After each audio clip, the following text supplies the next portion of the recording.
Baik teman-teman, kita lanjutkan sekarang kepada kondisi bagaimana kita akan mengelola hubungan dengan konsumen kita. Atau kalau di perusahaan dikenal juga istilah customer relationship management, ya. Jadi bagaimana kita memanage atau mengelola hubungan dengan customer yang memang menjadi soko guru atau menjadi andalan dari proses bisnis yang dijalankan oleh perusahaan tadi, ya. Sekali lagi, ini kita akan coba nanti memproses ataupun mengelola informasi yang lebih terinci, dengan lebih teliti ya tentang pelanggan, baik yang bersifat individual biasanya ya. Individual itu tapi bukan berarti juga orang atau orang per orang, karena individual ini lebih diterjemahkan sebagai satu persatu pelanggan yang dimiliki. Ingat bahwa yang jadi pelanggan itu bisa jadi pelanggan memang kalau publik atau masyarakat umum yang barang-barang dikonsumsi oleh perorangan, ya pasti satu orang. Tetapi kalau secara individu namun konsumennya itu perusahaan gitu ya, ataupun suatu lembaga, ya berarti data atau informasi tentang lembaga tersebut secara individual harus teman-teman miliki. Ya, ini adalah dari semua pelanggan ya terkait dengan bisnis yang akan kita coba jalankan ataupun bisnis yang dijalankan oleh perusahaan kita, dan kita akan mencoba berdasarkan informasi tadi untuk apa? Untuk memaksimalkan loyalitas pelanggan. Jadi teman-teman tolong diterjemahkan ya, loyalitas ini memang target akhirnya adalah terus-menerus mereka akan mengkonsumsi ataupun akan menggunakan produk ataupun jasa yang perusahaan kita hasilkan. Nah, framework dari CRM untuk pemasaran ini ya, jadi bagaimana kita akan paradigma apa yang akan kita pakai untuk customer relationship management ini. Satu, kita harus mengidentifikasi prospek dan pelanggan. Prospek ini diterjemahkan sebagai calon pelanggan ataupun orang-orang atau pihak yang belum menjadi pelanggan kita. Ya, jadi kita harus identifikasi. Ataupun misalnya ada istilah potensial pelanggan. Berarti kalau potensial pelanggan itu sama saja dengan calon pelanggan yang memang belum pernah membeli atau mempergunakan manfaat ataupun jasa dari yang kita sediakan. Terus yang kedua, kita juga nanti akan membedakan pelanggan menurut kebutuhan dan nilai mereka terhadap perusahaan. Jadi value apa yang mereka harapkan dari produk kita, ya berarti itu harus kita perhatikan benar-benar sehingga si pelanggan tadi bisa ditreatment ataupun bisa dilayani, bisa dikelola secara tepat sesuai dengan kebutuhannya oleh perusahaan. Kemudian juga harus berinteraksi dengan pelanggan untuk meningkatkan pengetahuan tentang kebutuhan masing-masing dan membangun hubungan yang lebih kuat. Ya, makanya selalu kan ada istilahnya survei gitu ke pelanggan ataupun secara rutin mereka akan mengontak kita. Ya.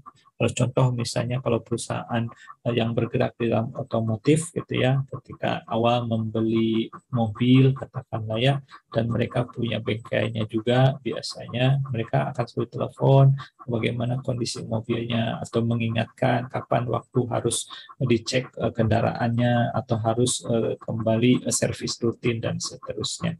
Itu adalah bagian-bagian ataupun beberapa teknik untuk tetap menjalin dan berinteraksi dengan baik dengan pelanggan, supaya supaya mereka merasa diperhatikan dan pada akhirnya relasi ataupun hubungan yang terbentuk akan menjadi lebih kuat.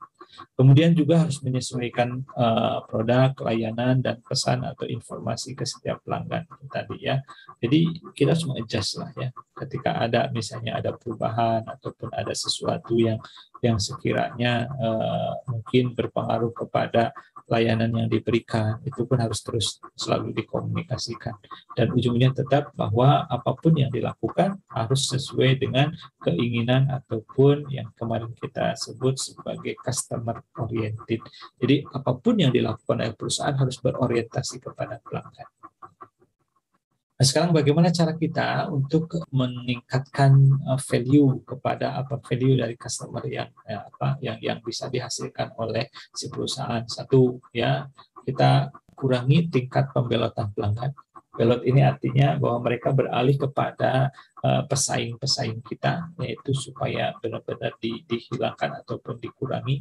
Karena apa? Karena kalau mereka beralih kepada pesaing kita, itu artinya bahwa mereka lebih yakin ataupun mereka mulai timbul ketidakpercayaan kepada perusahaan kita. Ingat, semakin banyak yang beralih kepada pesaing kita, artinya itu adalah semakin terancam keadaan atau posisi perusahaan yang kita. Kemudian meningkatkan hubungan jangka panjang dengan pelanggan, jadi harus di-maintain. Jadi kalau hubungan yang dibentuk bisa jangka panjang, berarti loyalitas mereka juga bisa kita jaga, itu akan lebih menguntungkan atau memberikan keuntungan lebih bagi perusahaan. Juga harus mampu meningkatkan potensi pertumbuhan setiap pelanggan melalui share of wallet.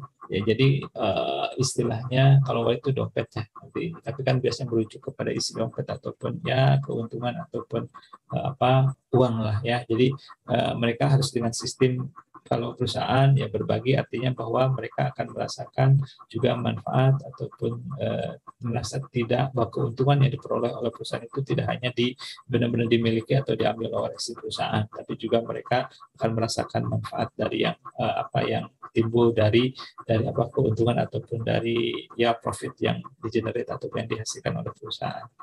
Kemudian bisa dengan penjualan silang, artinya ada cross selling lah ya. Jadi bisa ada pertukaran pembelian atau apalah istilahnya ya. Terus juga peningkatan penjualan. Ya, jadi artinya si perusahaan akan lebih mampu menjual lebih banyak barang dan sebagainya. Itu sebagai tanda bahwa mereka semakin mampu untuk memberikan atau meningkatkan nilai mereka kepada customer mereka. Kemudian juga bisa dilakukan dengan membuat pelanggan berpenghasilan rendah lebih menguntungkan ataupun mengakhirinya. Jadi kalau misalnya kalau memang ada pelanggan yang katakanlah tidak potensial gitu ya. Nah, pada awalnya perusahaan yang usul akan bisa atau mampu berubah, mereka akan menjadi asal memberikan keuntungan kepada perusahaan. Ataupun kalau memang benar-benar tidak bisa, ya berarti mereka tidak akan menjadi fokus ataupun segmen yang menjadi target mereka. Gitu. Jadi mereka akan lebih fokus kepada yang memang pelanggan-pelanggan atau konsumen yang potensial atau yang mampu memberikan keuntungan kepada perusahaan. Kemudian memfokuskan upaya yang tidak proporsional pada pelanggan yang berpenghasilan tinggi. Nah, jadi ada juga upaya-upaya untuk memberikan layanan yang lain, gitu ya. Contoh kalau di banking ya ada layanan yang kalau misalnya si nasabah itu akan melakukan transaksi atau apapun lah ya. Jadi yang datang itu petugas bank ke rumahnya. Tapi itu diberikan kepada katakanlah nasabah-nasabah prioritas atau yang memang jumlah tabungannya ataupun katakanlah depositonya sangat besar. Atau juga kalau teman-teman lihat ya, yang dibuat itu kan ada tempat-tempat untuk nasabah prioritas. Baik kalau di gedung, misalnya kalau banking itu ada ruangan nasabah prioritas, atau bahkan ada yang mereka menyiapkan cabang ataupun gedung khusus untuk melayani nasabah prioritas. Dan ingat, biasanya untuk mereka itu layanannya luar biasa. Ya, baik di dalamnya gitu ya minuman ataupun makanan juga tersedia dan sebagainya. Persis juga kalau teman-teman di bandara ya ada lounge gitu yang khusus disediakan untuk penumpang-penumpang tertentu yang di dalamnya kan istilahnya all you can eat lah ya, apapun yang ada di sana bisa dimakan dan tidak perlu lagi nambah pembiayaan yang lain. Nah, itu yang dimaksud dengan bahwa secara tidak proporsional, bahwa perusahaan itu bisa saja melakukan upaya ataupun melakukan aktivitas untuk memberikan prioritas kepada yang memang pelanggan-pelanggan tersebut bisa memberikan penghasilan tinggi bagi perusahaan. Nah, bagaimana cara kita mengattract ya ataupun menantang ataupun mampu menarik customer, dan juga bagaimana cara kita untuk retain itu berarti mempertahankan customer. Nah, tabel ini menunjukkan ada perbandingan biaya ketika sebuah perusahaan mengeluarkan biaya untuk menarik customer yang baru. Yang kedua adalah ini cost untuk Solution itu adalah pengadaan ataupun untuk proses lah, proses customer yang katakanlah berjalan dengan adanya ataupun dia datang sendiri tidak dengan upaya-upaya untuk menarik. Misalnya kalau untuk new customer ya, ketika dilakukan personal selling gitu ya, jadi biaya yang dikeluarkan adalah $550. Sedangkan kalau yang dengan cara biasa saja gitu ya, tanpa ada upaya tertentu khusus untuk mengadakan menarik customer baru misalnya, itu biayanya adalah $110. Juga sama dengan direct mail ataupun dengan surat langsung, kemudian telemarketing juga gitu ya. Kemudian website, email juga sama biayanya untuk mengakuisisi new customer atau mendapatkan customer baru itu lebih tinggi daripada untuk yang sudah berjalan selama ini apa adanya gitu ya. Jadi sekali lagi biaya untuk menarik pelanggan baru itu bisa jadi lebih mahal. Makanya biaya marketing itu sangat tinggi dan kita harus kelola dengan secara tepat dan akurat bahwa biaya tinggi yang dikeluarkan itu ya harus berimpact kepada profit yang tinggi juga. Ya, nah ini ini yang disebut dengan customer development process. Jadi asalnya itu adalah potensial customer, kemudian jadi prospek. Jadi kalau prospek itu berarti sudah ada interaksi. Ya, makanya istilahnya kalau di asuransi itu ada istilah di prospek ya, atau dicalonkan lah kira-kira seperti itu. Ya, ada dua kemungkinan prospek ini bisa disqualified prospek, artinya tidak sesuai dengan yang diharapkan oleh perusahaan. Nah, kalau yang berhasil jadi berarti bisa menjadi first time customer ataupun customer yang pertama sekali atau pada awalnya membeli barang ataupun menggunakan manfaat yang ditawarkan oleh perusahaan kita.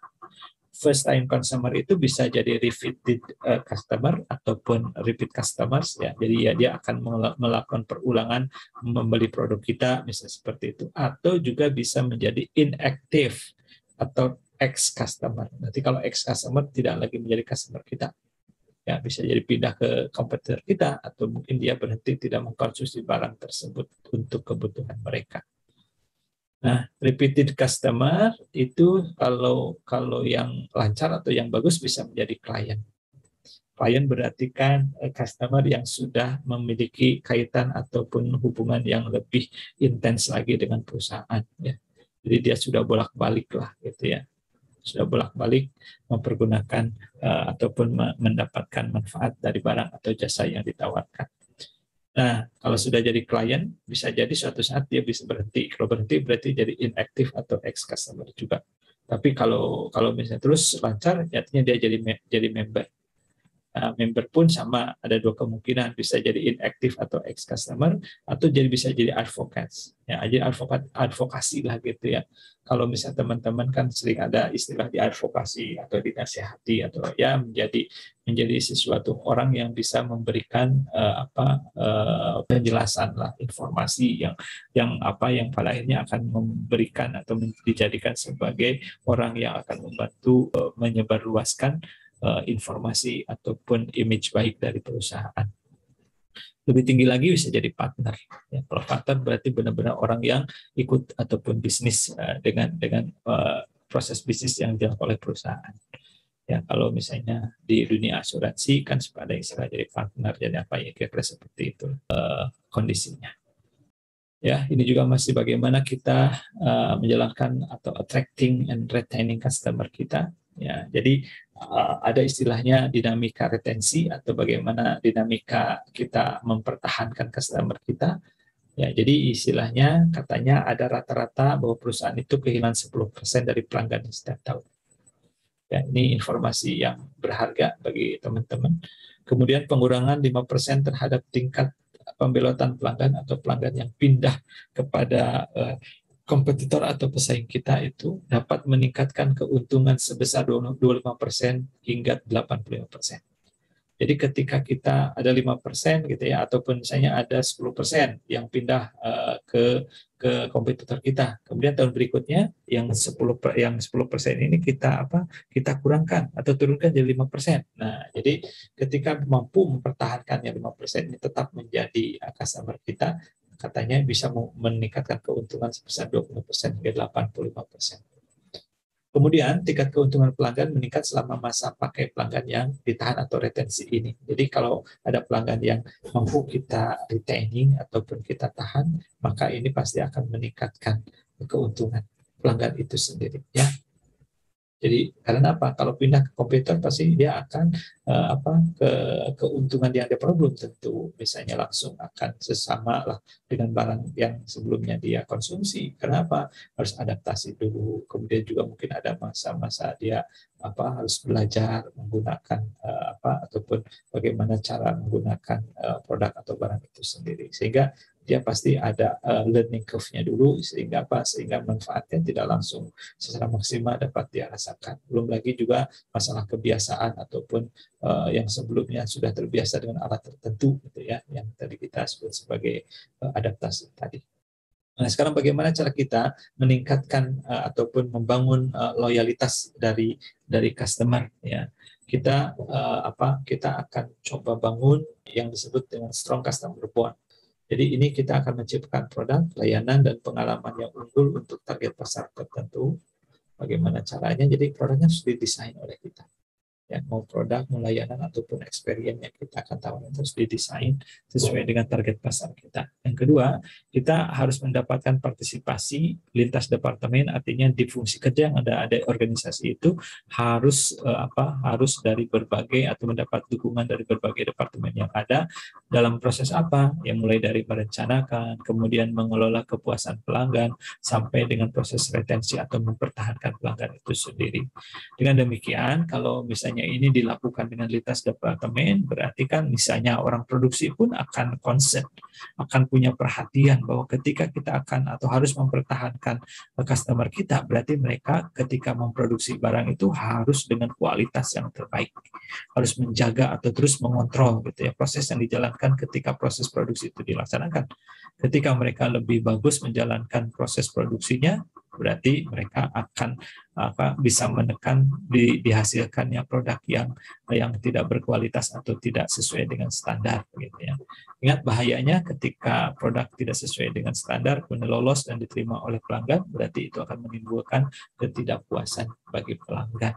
Nah, ketidakpuasan pelanggan ini dalam kondisi yang paling buruk, berarti mereka akan pindah ataupun akan meninggalkan perusahaan kita dan beralih kepada kompetitor kita. Kemudian juga harus mengintegrasikan voice of customer. Jadi suara yang diberikan ataupun yang dikeluarkan oleh customer harus teman-teman integrasikan untuk Untuk menangkap kebutuhan ataupun persyaratan yang dinyatakan dan tidak disebutkan dalam semua keputusan bisnis. Nah, jadi boleh jadi bahwa apa yang diungkapkan oleh customer itu menjadi informasi tambahan dan belum terpikirkan sebelumnya ataupun belum masuk ke dalam pertimbangan manajemen atau perusahaan di dalam melakukan keputusan bisnis. Kemudian selanjutnya adalah kita harus mengatur dan membuat informasi database yang dapat diakses ya. Diakses oleh siapa? Oleh semua pihak. Tentang kebutuhan pelanggan individu, preferensi, kontak, kemudian frekuensi pembelian dan kepuasan. Ya, datanya harus ada semua itu. Dari mana dan itu harus dikumpulkan dan dari waktu ke waktu. Sehingga sehingga itu sangat berguna gitu ya, informasi atau database yang dimiliki tadi.